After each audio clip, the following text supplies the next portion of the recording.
Sir, Karnataka ರಾಜ್ಯದಲ್ಲಿ ಸರ್ಕಾರ ಬಂದಾಗಿಂದ ಕಳೆದ 2.5 ವರ್ಷದಿಂದನೂ ಕೂಡ ಇದೇ ಚರ್ಚೆಯಲ್ಲಿ 2 ವರ್ಷ ಕಳೆದಾಯಿತು. ನವೆಂಬರ್ ಕ್ರಾಂತಿ ಅಂತೇಳಿ ಆ ಚರ್ಚೆ ಶುರುವಾಗಿ ಈಗಾಗಲೇ 2-3 ತಿಂಗಳಾಯಿತು. ನವೆಂಬರ್ ತಿಂಗಳು ಮುಗಿದ್ರೂ ಕೂಡ ಕ್ರಾಂತಿ ಏನಾಗ್ತಾ ಇಲ್ಲ. ಆದರೆ ಈ ಒಂದು ಇದರಲ್ಲಿ ಹಗ್ಗ ಜಗ್ಗಾಟದಲ್ಲಿ ನಮ್ಮ ರಾಜ್ಯದ ಆಡಳಿತ ಸಂಪೂರ್ಣವಾಗಿ ಹಾಳ ಹೋಗಿದೆ. ರೈತರು ಬೀದಿಗಿಳಿದು ಮೆಕ್ಕೆಜೋಳ ನಮಗೆ ಬೆಲೆ ಕೊಡಬೇಕು, ರೈತರ ನ್ಯಾಯ ಸಿಗ್ತಾ ಇಲ್ಲ. ಅನೇಕ ರಾಜ್ಯದ ಒಂದು ಆಡಳಿತ ವ್ಯವಸ್ಥೆ ಸಂಪೂರ್ಣವಾಗಿ ಹಾಳಾಗಿರೋದು ನಮಗೆಲ್ಲರೂ ಕೂಡ ಗೊತ್ತಂತ ವಿಚಾರ.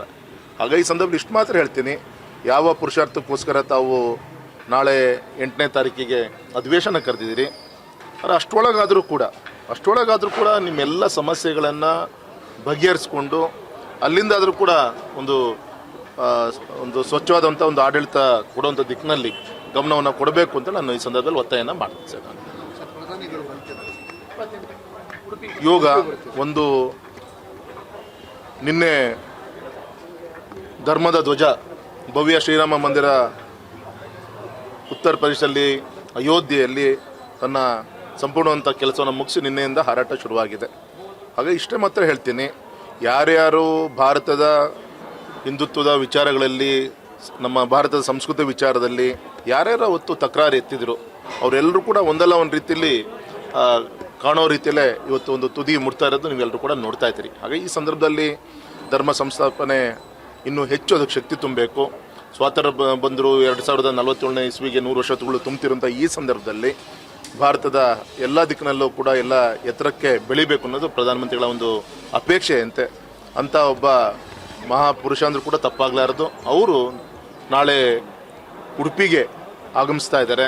ಅಲ್ಲೂ ಕೂಡ ಪೇಜಾವರ ಶ್ರೀಗಳ ಒಂದು ನೇತೃತ್ವದಲ್ಲಿ ಅಲ್ಲಿ ನಡೀತಿರುವಂಥ ಒಂದು ಭಗವದ್ಗೀತಾ ಅಭಿಯಾನ ಇರ್ಬೋದು, ಮತ್ತು ಅಲ್ಲೇ ಕಾರವಾರದಲ್ಲಿ ಭವ್ಯ ಶ್ರೀರಾಮನ ವಿಗ್ರಹದ ಒಂದು ಉದ್ಘಾಟನೆ ಕಾರ್ಯಕ್ರಮದಲ್ಲೂ ಕೂಡ ಪಾಲ್ಗೊಳ್ತಿರೋದು ನಮ್ಮೆಲ್ಲರ ಒಂದು ಹೆಮ್ಮೆಯ ಸಂಗತಿ. ಇಂಥ ಸಂದರ್ಭದಲ್ಲೂ ಕೂಡ ಅಂಥ ಪ್ರಧಾನಮಂತ್ರಿಗಳಿಂದ ಭವ್ಯ ಶ್ರೀರಾಮನ ಒಂದು ವಿಚಾರಗಳಿಗೆ ಮಹತ್ವ ಸಿಗ್ತಾ ಇರೋದು ನಮ್ಮ ದೇಶದ ಒಂದು ಸೌಭಾಗ್ಯ ಅಂತ ನಾನು ಹೇಳಲಿಕ್ಕೆ ಇಷ್ಟಪಡ್ತೀನಿ. ಅಯೋಧ್ಯೆಗೆ ವಿಮಾನ ಹಾರಾಟಕ್ಕೆ ಸಂಬಂಧಪಟ್ಟ ಸಾಕಷ್ಟು ಬೇಡಿಕೆ ಆ ನಿಟ್ಟಿನಲ್ಲಿ ಏನಾದರೂ ಆಲ್ರೆಡಿ ಅಲ್ಲಿ ಏರ್ಪೋರ್ಟ್ ಇದೆ, ಅವಾಗ ಟೆಂಪ್ರರಿ ಆಗಿ ಅವಾಗ ಉದ್ಘಾಟನೆ ಟೈಮಲ್ಲಿ ಶಿವಮೊಗ್ಗದಿಂದ ಅಯೋಧ್ಯೆಗೆ ಅದೇ ಎಲ್ಲದಕ್ಕೂ ಕೂಡ ನಿಮಗೆ ಗೊತ್ತಿದೆ. ನಮ್ಮ ಶಿವಮೊಗ್ಗದ್ದು ಆ ನೈಟ್ ಲ್ಯಾಂಡಿಂಗ್ ಫೆಸಿಲಿಟಿ ಆದಮೇಲೆ ನಾನು ಬೇರೆ ಬೇರೆ ವಿಮಾನಗಳನ್ನು ತರುವಂಥ ದಿಕ್ಕಿನಲ್ಲಿ ನಾನು ಪ್ರಯತ್ನವನ್ನು ಮಾಡ್ಬೋದು.